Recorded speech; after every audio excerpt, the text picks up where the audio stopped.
እንግሊዝ እድሜያቸው 16 እና 17 የሆኑ ታዳጊዎችን ከእኩለ ሌሊት እስከ ንጋት ድረስ ማህበራዊ ሚዲያ እንዳይጠቀሙ የሚያደርግ አዲስ የሰዓት እላፊ ገደብ አቅርባለች። ጤና ይስጥልን፣ እንዴት አላችሁ? እንዴት ቆይታችኋል? በሳምንቱ ውስጥ የሰማናቸውን አዳዲስና ወቅታዊ የቴክኖሎጂ መረጃዎች ወደ እናንተ የምናደርስበት የምን አዲስ በሳይበር ሰዓታችን ላይ እንገኛለን። ከዜናዎቹ ጋር ትዕግስት ተሳፊ ነኝ። አብራችሁን ቆዩ።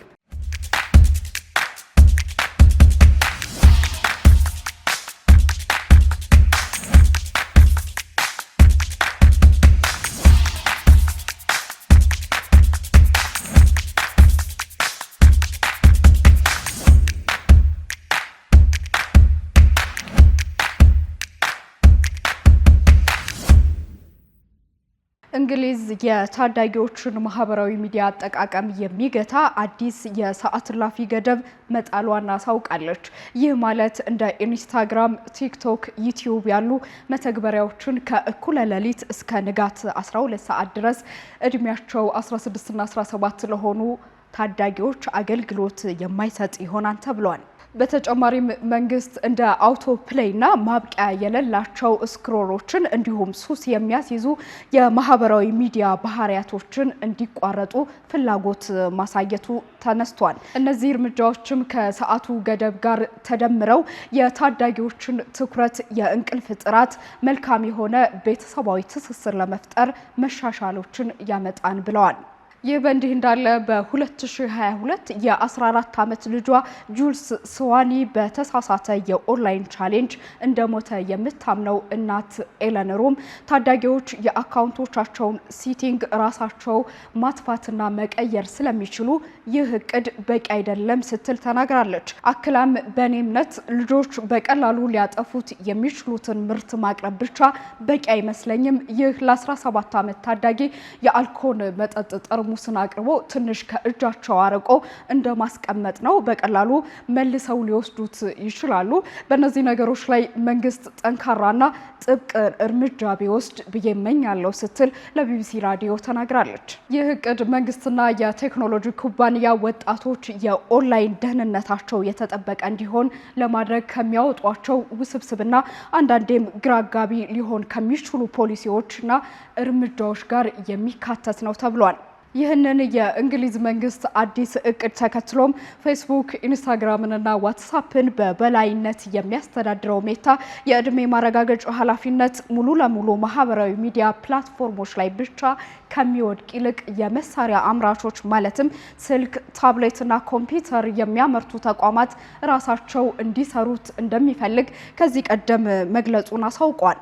አፕል በቅርቡ እንዲህ አይነቱን በመሳሪያ ደረጃ የሚደረግ የእድሜ ማረጋገጫን ያስተዋወቀ ሲሆን አፕዴት የሆኑ የኦፕሬቲንግ ሶፍትዌር የተጫነባቸውን የአይፎን እና የአይፓድ ምርቶችን የሚጠቀሙ ሰዎች ሁሉ እድሜያቸውን እንዲያረጋግጡ የሚጠይቅ አሰራር እንዳለው ጠቁሟል።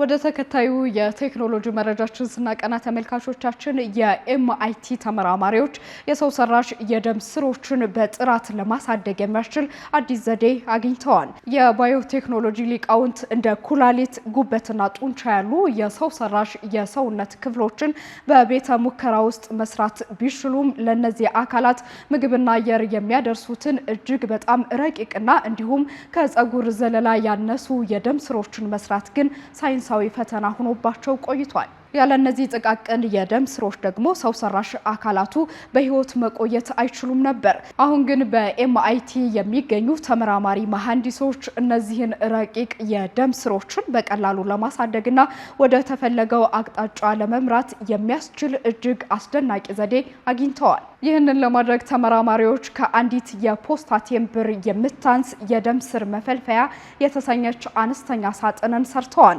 በሳጥኑ ውስጥ ካለው ለስላሳ ጀል ውስጥ መካከለኛ የደም ስርና አንዲት አነስተኛ ማግኔት በማስቀመጥ ብሎም ከሳጥኑ ውጭ ሌላ ማግኔትን በመጠቀም በውስጥ ያለውን ማግኔት ወዲህና ወዲያ እንዲንቀሳቀስ በማድረግ የደም ስሩ እንዲለጠጥ እንዲሁም እንዲወዛወዝ አድርገውታል። በዚህ ወቅት የደም ስሩ መነቃቃት ፈጥሮ አዲስና ጥቃቅን የደም ስር ቅርንጫፎችን ማውጣት መጀመሩን አረጋግጠዋል። ሳይንቲስቶቹ የደም ስሮቹ ለምን ለመሳብና ለእንቅስቃሴ ምላሽ እንደሰጡ ለማወቅ ምርምር አድርገዋል። ተመራማሪዎቹ እንቅስቃሴ የደም ስር እድገትን ለመቀስቀስ ዋነኛ ቁልፍ መሆኑን በተጨባጭ አረጋግጠዋል። ይህ አዲስ ግኝት በሕክምናው ዘርፍ ትልቅ ተስፋ የሰነቀ ሆኗል። ሰውነታችን እንዲያድግ እና ጤናማ እንዲሆን እንቅስቃሴ ወይም ስፖርት ምን ያህል አስፈላጊ እንደሆነ በሴል ደረጃ ያሳየ ምርምርም ሆኗል። ወደፊት በባዮቴክኖሎጂ ሙሉ በሙሉ የሚሰሩ ሰው ሰራሽ የሰውነት ክፍሎችን አምርቶ ለታካሚዎች ለመትከል የሚደረገውን ጥረት እጅጉን የሚደግፍ ነው ተብሏል።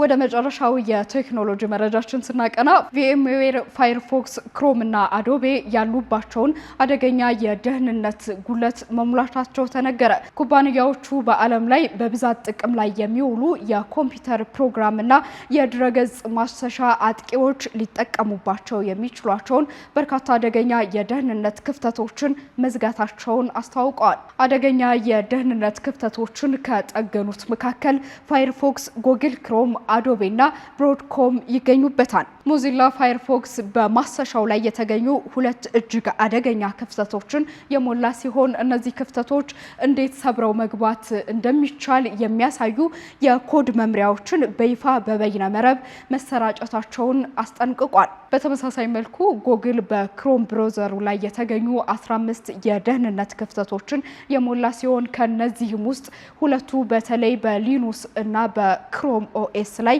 የከፋ ጉዳት ሊያደርሱ የሚችሉ መሆናቸውን አሳውቋል። በሌላ በኩል አዶቤ በኮልድ ፊውዥን በንግድና በስዕል መተግበሪያዎች ላይ የተገኙ 88 የደህንነት ጉድለቶችን መጠገኑን አሳውቋል። የተገኙ የደህንነት ጉድለቶችን መሙላቱን አሳውቋል። አብዛኞቹ ክፍተቶች አጥቂዎች ያለ ፍቃድ የሰዎችን ኮምፒውተር ሙሉ ለሙሉ እንዲቆጣጠሩ የሚያስችል እጅግ አደገኛ ስጋት እንደሆነ ኩባንያው አብራርቷል። ብሮድኮም ኩባንያ በበኩሉ በቪኤምዌር የኔትወርክ መቆጣጠሪያ ስርዓት ላይ የተገኙ እጅግ አደገኛ ክፍተትን ሞልቷል። ይህ ክፍተት ጠላፊዎች ያለምንም የይለፍ ቃል ወይም መለያ የድርጅቶችን ዋና የኔትወርክ መቆጣጠሪያ ክፍል በቀጥታ ሰብረው እንዲገቡ የሚያስችል መሆኑን ጠቁመዋል። ይህንን ከባድ ክፍተት አግኝቶ ለኩባንያው ያሳወቀው የሰሜን አትላንቲክ ቃል ኪዳን ድርጅት ኔቶ የሳይበር ደህንነት ማዕከል ተመራማሪ መሆኑ ታውቋል። ምንም እንኳን እነዚህ መተግበሪያ ላይ በተገኙት ክፍተቶች አማካኝነት እስካሁን የደረሰ ጥቃት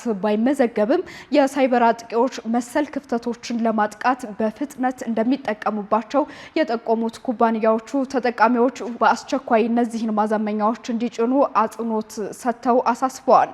ዘገባው የዘሃከርስ ኒውስ ነው።